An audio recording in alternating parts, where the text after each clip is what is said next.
За улаан сайдаас энэ бэлчээрийн ашиглалт хамгаалтыг сайжруулах энэ хүрээнд одоо энэ Монгол улсын хэмжээнд чинь бэлчээрийн даас хэтэрсэн. Одоо би жишээл тойрог дээр судалгаа хийхэд бол манай тойргийн сумдууд дээр 8 дахин хэтэрсэн байна гэж байгаа. Тэр малчид бол сүүлийн үед бол энэ малын хөлийн татварыг тухайн асуудлыг нэлээд хөндөд яриад байна. Тэгээ энэ бол хөдөө орон нутагт бол үнэнхээр одоо бас зайлшгүй шийдэх чухал асуудал болчиход байна. Энэ дээр одоо ер нь 19 оны үндсэн чиглэл дээр ер нь засгийн бодлого маань ямар байдлаар орж ирж байгаа вэ? Өөрөөр хэлэх юм бол бэлчээрийн даац энэ ашиглалтыг одоо хамгаалах асуудлаар. Хоёрдугаар барилгын яамнаас нэг тодруулах зүйл байна. Ипотекийн зээлийг одоо энэ нийгэмд одоо хүмүүс их хүсэж байна. Гэтэл ипотекийн зээл одоо хүссэн хэмжээгээр олдож чадахгүй байна гэсэн ийм одоо асуудал байгаа. Тэгэхээр энийг бол цаашдаа бид нэмэгдүүлэх ёстой. Иргэдэд хүртээмжийг нь сайжруулах ёстой. Энэ дээр ямар бодлого чиглэл өнгөрсөн онд барьсан одоо цаашдаа барих гэж байна вэ? Магнаас өрн дарга 82 дугаар микрофон.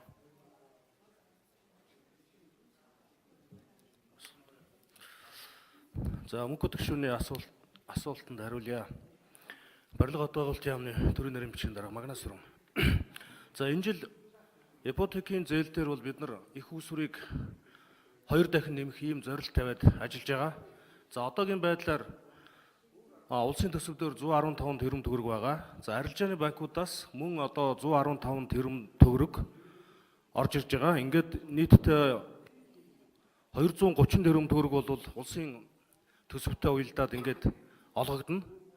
За дээр нэмээд Монгол банкны эргэн төлөлтөөр 250 орчим тэрбум төгрөг. Ингээд үндсэндээ 500 одоогийн байдлаар бидэнд байгаа сүүлийн тоо бол 460 тэрбум төгрөг энэ жил бол ипотекийн зээлд гарах болцоотой гэсэн ийм одоо урьдчилсан ийм дүн мэдээ байгаа. Ерөн зүгээр одоо бид нар Монгол банк сангийн яам манай гурав ажиллаад дахиад бас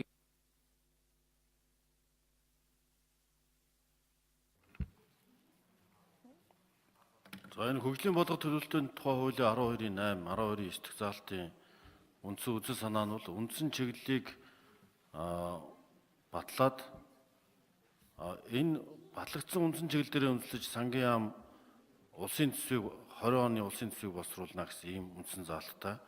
Тэр энэ эдийн засгийн байнгын төсвийн байнгын хоёрын уялдаа холбооны төлөвлөлтөнд ч гэсэн хэрэгжилтэн дээр ч гэсэн чухал шаардлагатай. За мөн гишүүдээс гаргасан энэ үндсэн чиглэлийн биелэлтийн хилцүүлгийг илүү үр дүнтэй болгоё. Тодорхой болгоё. Бас жил болгон ингэж хилцэх шаардлага байна уу? 4 жилээр дунд хугацааны төлөлт рүүгээ шилжүүлээ.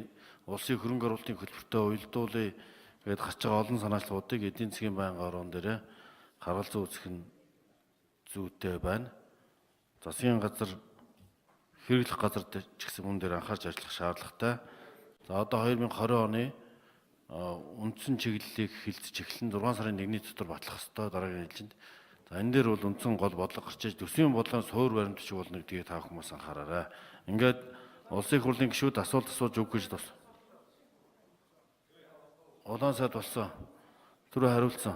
За улсын их хурлын гишүүд асуулт асууж өгөх гэж дууслаа.